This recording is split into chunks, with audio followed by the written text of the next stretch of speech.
Hi, Neal here, Artistic Director and Conductor of your Dayton Philharmonic Orchestra with Piano Bench Chat number 79 for the month of September. And as I'm recording this, it is September 1st, the very first day of the month of September. And I thought it was important to do it early for two reasons. One, because August's got out kind of late, but second of all, September's a very important time of the year for me and for all of my colleagues at the DPAA, because it's when we feel the beginning of the new season. Yeah, a couple of days ago, we've had auditions in the last 2 days of August to get a couple of wonderful new members into the orchestra, but September 1st somehow feels like the beginning of the new cycle of making music and making art. And so I thought it was important to start the cycle with a piano bench chat. And in this piano bench chat, I'm really going back sort of to the beginning of when this all started, all the way back in the dark days of the pandemic, when I started a new morning routine of music in my life, what a friend of mine calls my daily musical hygiene. What I do every day is I sit down at the piano and do what I just did, play through a Bach chorale. That was the Bach chorale called Freue dich sehr, o meine Seele, from Cantata number 32. And the edition of the Bach chorales that I use has the four voices written out on four different lines, each line in a different clef, which means that playing these Bach chorales from what we call open score is kind of a bit of a mind game, and it's a good way to wake up the mind early in the morning and get me ready for the day. So I start with a Bach chorale, then I continue with Bach. I work on part of Bach's Well-Tempered Clavier. Right now I'm doing a prelude or a fugue each week, and I play through it every day and then try to work on it and see if I can get it better. It's really hard. It doesn't usually get that much better during the week. And after I finish with the Well-Tempered Clavier, I pick up some score reading. Right now I'm working my way through the Mozart symphonies. Today it was the second movement of symphony number, I think it was number 13. Yep, symphony number 13. Mozart was 15 years old when he wrote it. What were you doing when you were 15 years old? Probably not working on your 13th symphony. And after that, I'm sort of ready to get going with the day. Before I leave this Bach chorale, and you'll see I'm wearing my Bach t-shirt in honor of it, I just wanted to share one little thing with you about this particular chorale. So the Bach chorales, they're church hymns, okay? So they're Bach's harmonizations of the various hymn tunes that would be sung as part of the Lutheran liturgy in Bach's day.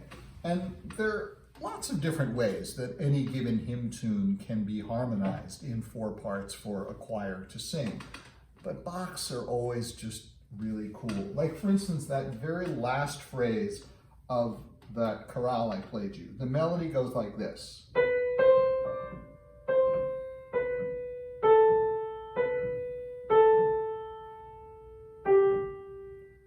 Now, there are any number of ways that someone could set that melody in four-part harmony.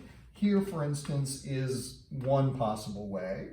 Perfectly good, no mistakes, I hope, and just kind of a plain, ordinary way of doing it, but very nice, nothing wrong with it.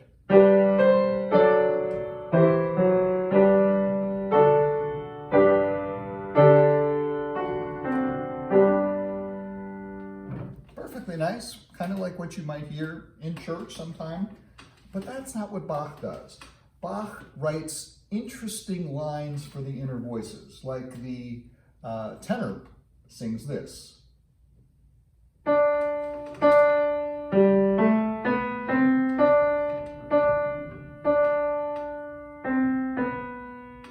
The alto sings this.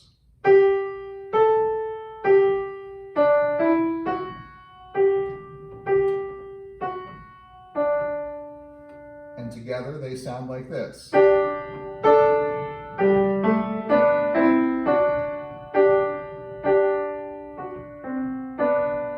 of nice. And when you put it all together, here's what Bach's version of that final phrase sounds like. And I hope you'll hear it's much more interesting than what I played just a minute ago.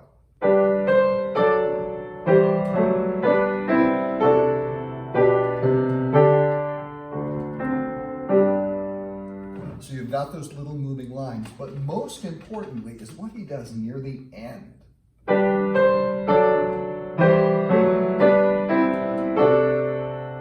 And lands on this juicy and dissonant chord. What I played before was, but Bach does this, which then lets him resolve that dissonance.